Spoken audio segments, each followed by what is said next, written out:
सो केमती अच्छा पाने भलरे अच्छा ना सेमती भलरे था स्वागत करुच्ची आप फेवरेट चैनल सुपर स्टडी को।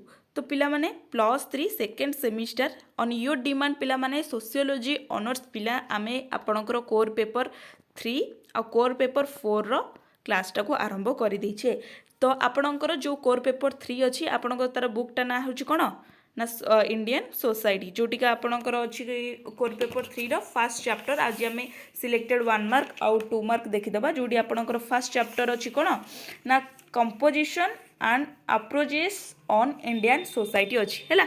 तो चलतु गोटे 1 मार्किया स्पीड माराथन करदबा तापर आम जीवा 2 मार्किया पाखक। तापर फास्ट कौन देला कि भारतर सबल्टन उपागमन जड़े मुख्य प्रवक्ता होचंदी किए ना AR देसाई। सबल्टन शब्दटी केउ गुण को सूचाई थाए ना अधीनता को सूचाई थाए। तापर देला the social background of Indian nationalism पुस्तकर रचयिता किए ना AR देसाई। तापर क्वेश्चन देला रूरल सोसाइटी इन इंडिया पुस्तकर रचयिता किए ना MN श्रीनिवास। तापर क्वेश्चन देला इंडियन चेंजिंग विलेज पुस्तकर रचयिता किए ना ACC दुबे। तापर क्वेश्चन देला इंडियाज विलेज पुस्तकर रचयिता किए ना AR देसाई। तापर देला प्रभावशाली संप्रदायटी प्रथमे कहा द्वारा व्यवहृत होइथिला ना MN श्रीनिवास को द्वारा प्रथमे व्यवहृत होइथिला। तापर क्वेश्चन देला संस्कृतिकरण शब्दर स्रष्टा किए संस्कृतिकरण जो रहिला तार स्रष्टा किए ना MN श्रीनिवास। तापर क्वेश्चन देला द रिमेम्बर्ड विलेज पुस्तकर रचयिता किए ना MN श्रीनिवास। तापर क्वेश्चन देला सामाजिक संरचना अनुष्ठानिक भाव में व्याख्याकृत होइथिबा व्यक्ति सहित व्यक्तिर संपर्क को बुझाई थाए यह किए कहिथिले ना AR देसाई यह को कहिथिले। तापर देला केउ अर्थरे अन्य अंचल स्वार्थ तथा जातीय स्वार्थ प्रति दृष्टि न देई केवल निज अंचल और उन्नति सुविधा सुजोग और स्वार्थ प्रति दृष्टि देबा को आंचलिकतावाद कुहा जाए कोन ना संकीर्ण अर्थरे केउ अर्थरे देइछबा। तापर क्वेश्चन देला आंचलिकतावाद एकर कारण कोन आंचलिकवादर एक कारण कोन ना भौगोलिक कारण। तापर क्वेश्चन देला आंचलिकतावाद दूरीकरण निमित्त पदक्षेप हैला कोन ना विभिन्नतावाद पदक्षेप हैला कोन ना विभिन्नतावाद। तापर क्वेश्चन देला आंचलिकतार सबुठारु खराब रूप कोन ना विच्छिन्नतावाद आंचलिकतावादर सबुठारु खराब गुण होची विच्छिन्नतावाद। तापर क्वेश्चन देला 1947 मसीह समग्र देश भारत पाकिस्तान नाम रे विभाजित हेबा पछरे कारण कोन थिला ना आंचलिकतावाद होची कारण। तापर देला तेलंगाना आंदोलन कहा उपरे आधारित ना आंचलिकवाद उपरे तेलंगाना आंदोलन आधारित। तापर देला निम्नोक्त मध्यरु केउटी भूमिपुत्र संप्रदायर विश्वास करे ना आंचलिकतावाद ही भूमिपुत्र संप्रदाय उपरे विश्वास करे। तापर देला निम्नोक्त केउटी आंचलिकतावादर सृष्टि करिथाए निम्नोक्त केउटी आंचलिकतावाद सृष्टि करिथाए ना विदेश भाव।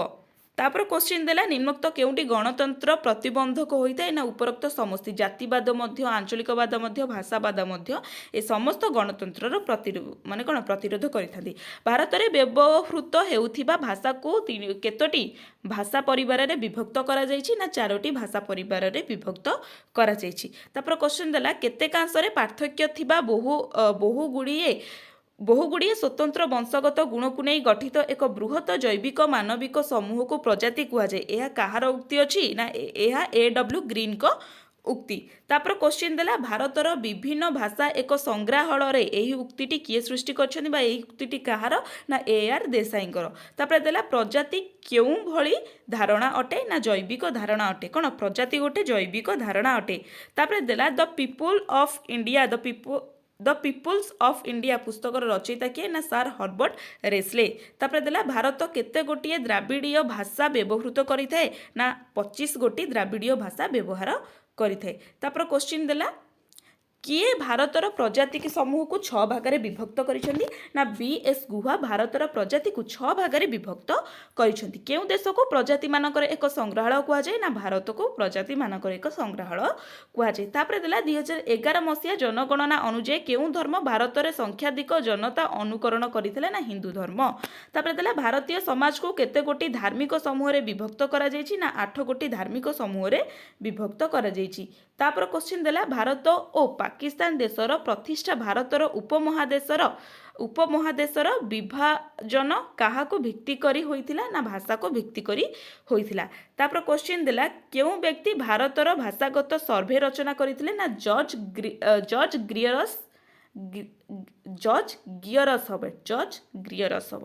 ତାପରେ ଦେଇଲା କିଏ କହିଥିଲେ ଭାରତର ଏକତା ସମ୍ପ୍ରଦାୟ ମୁଖ୍ୟତଃ ଧାର୍ମିକ ଅଟେ ନା MN ଶ୍ରୀନିବାସ କହିଥିଲେ। ତାପରେ କ୍ୱେଶ୍ଚିନ୍ ଦେଲା ଭାରତୀୟ ସମ୍ବିଧାନର ଅଷ୍ଟମ ପରିଚ୍ଛେଦରେ କେତୋଟି ଭାଷାକୁ ସ୍ୱୀକାର ପ୍ରଦାନ କରାଯାଇଛି ନା 22ଟି ଭାଷାକୁ ସ୍ୱୀକାର ପ୍ରଦାନ କରାଯାଇଛି। ତାପରେ କ୍ୱେଶ୍ଚିନ୍ ଦେଲା କିଏ କହିଥିଲେ ଭାରତବର୍ଷ ବିଭିନ୍ନ ଭାଷାର ଏକ ପ୍ରଦର୍ଶନିକ ଅଟେ ନା AR ଦେଶାଇ କହିଥିଲେ। କେଉଁ ଭାଷା ଭାରତର ଦ୍ୱିତୀୟ ବୃହତ୍ତମ ଭାଷା ନା ତେଲୁଗୁ ଭାଷା ହେଉଛି ଦ୍ୱିତୀୟ ବୃହତ୍ତମ ଭାଷା। ଭାରତର ଦେଖାଯାଉଥିବା ସମସ୍ତ ଭାଷା କେତୋଟି ଭାଷାଗତ ପରିବାରରେ ବିଭକ୍ତ ନା 4ଗୋଟି ଭାଷା ପରିବାରରେ ବିଭକ୍ତ। ତାପରେ କ୍ୱେଶ୍ଚିନ୍ ଦେଲା କେଉଁ ଭାଷାକୁ ସବୁ ଭାଷା ମା ରୂପେ ବିବେଚନା କରାଯାଇଥାଏ ନା ସଂସ୍କୃତ, ମାନେ ସଂସ୍କୃତ ଭାଷାରୁ ହିଁ ସବୁ ଭାଷାକୁ ସୃଷ୍ଟି କରାଯାଇଛି। ତାପରେ ଦେଲା ମୁସଲମାନ ଧର୍ମର ନାମ କ'ଣ ନା କୋରାନ। ମୁସଲମାନ ଧର୍ମଗ୍ରନ୍ଥର ନାମ ହେଉଛି କ'ଣ ନା କୋରାନ। ତାପରେ ଦେଲା ଭାରତରେ ଡ୍ୟାଶଟି ଭାଷାକୁ ସାମ୍ବିଧାନିକ ସ୍ୱୀକୃତି ପ୍ରଦାନ କରାଯାଇଛି ନା 22ଟି ଭାଷାକୁ ସାମ୍ବିଧାନିକ ସ୍ୱୀକୃତି ପ୍ରଦାନ କରାଯାଇଛି। ଡ୍ୟାଶ ଇସଲାମ ଧର୍ମର ପ୍ରତିଷ୍ଠାତା ନା ପ୍ରଫେଟ ମହମ୍ମଦ ହେଉଛି, ମହମ୍ମଦ ଖାଲି ଲେଖିଦେଲେ ଚଳିବ, ମହମ୍ମଦ ହେଉଛନ୍ତି ଇସଲାମ ଧର୍ମର ପ୍ରତିଷ୍ଠାତା। ତାପରେ ହେଲା ହର୍ବର୍ଟ ରିସେଲ ଭାରତୀୟ ପ୍ରଜାତିକୁ ଡ୍ୟାଶ ଭାଗରେ ବିଭକ୍ତ କରିଛନ୍ତି ନା 7 ଭାଗରେ ବିଭକ୍ତ କରିଛନ୍ତି। ଡ୍ୟାଶ ଗୁଣ ଦ୍ୱାରା ପ୍ରଜାତିକୁ ଚିହ୍ନଟ କରାଯାଏ ନା ବଂଶଗତ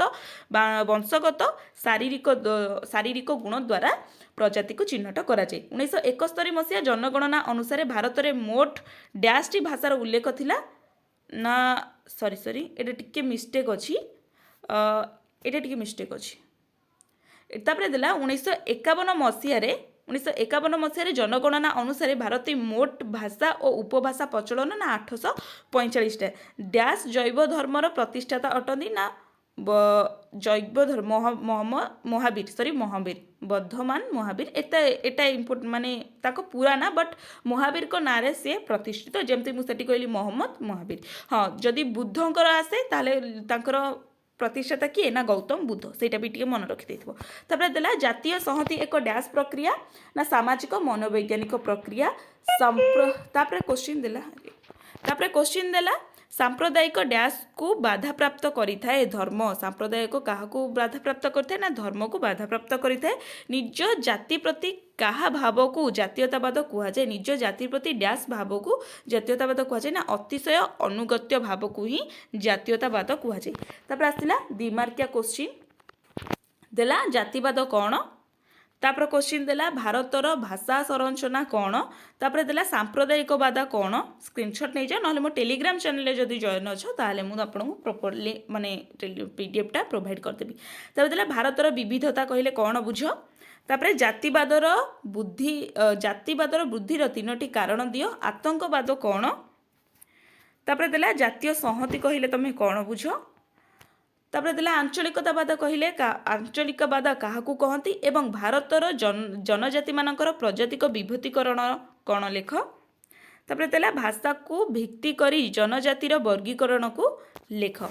11 ନମ୍ବର କ୍ୱେଶ୍ଚିନ୍ ଦେଲା ଜାତିର ବୃତ୍ତିଗତ ବର୍ଗୀକରଣକୁ ଲେଖ। ଜାତିର କ'ଣ ବୃତ୍ତିଗତ ବର୍ଗୀକରଣ ଅଛି ତାକୁ ମଧ୍ୟ ଲେଖିବାକୁ କହିଛି। ତାପରେ ଦେଲା ଭାରତରେ ଏକତାର କାରଣ ଗୁଡ଼ିକୁ ଲେଖ। ତାପରେ ଭାରତର ଏକତା ଧର୍ମୀୟ କାରଣ ଗୁଡ଼ିକୁ ଉଲ୍ଲେଖ କର।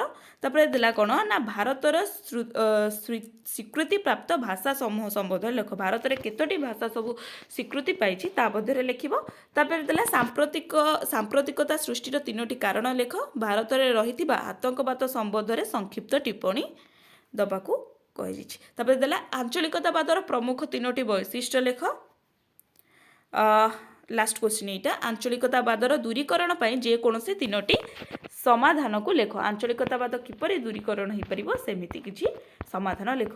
ତ ଏଇଟା ଥିଲା ପିଲାମାନେ ଆପଣଙ୍କର ସୋସିଓଲୋଜିର ୟୁନିଟ୍ 1ର ସିଲେକ୍ଟେଡ୍ 1 ମାର୍କ ଆଉ 2 ମାର୍କ। ଆଉ ମୁଁ ଯେମିତି ଆପଣଙ୍କୁ କହିଥିଲି କି ଆପଣଙ୍କୁ ଏକାଥରେ ମୁଁ ଏକ୍ଜାମ୍ ଟାଇମ୍ରେ ଲଙ୍ଗ୍ କ୍ୱେଶ୍ଚିନ୍ଟା ପ୍ରୋଭାଇଡ଼ କରିଦେବା। ଲଙ୍ଗ୍ କ୍ୱେଶ୍ଚିନ୍ ଯାହା 5 ମାର୍କ ବି ସେୟା, ଯଦି କହିବ 5 ମାର୍କ ବି ଦେଇଦେବି, କିଛି ଅସୁବିଧା ନାହିଁ।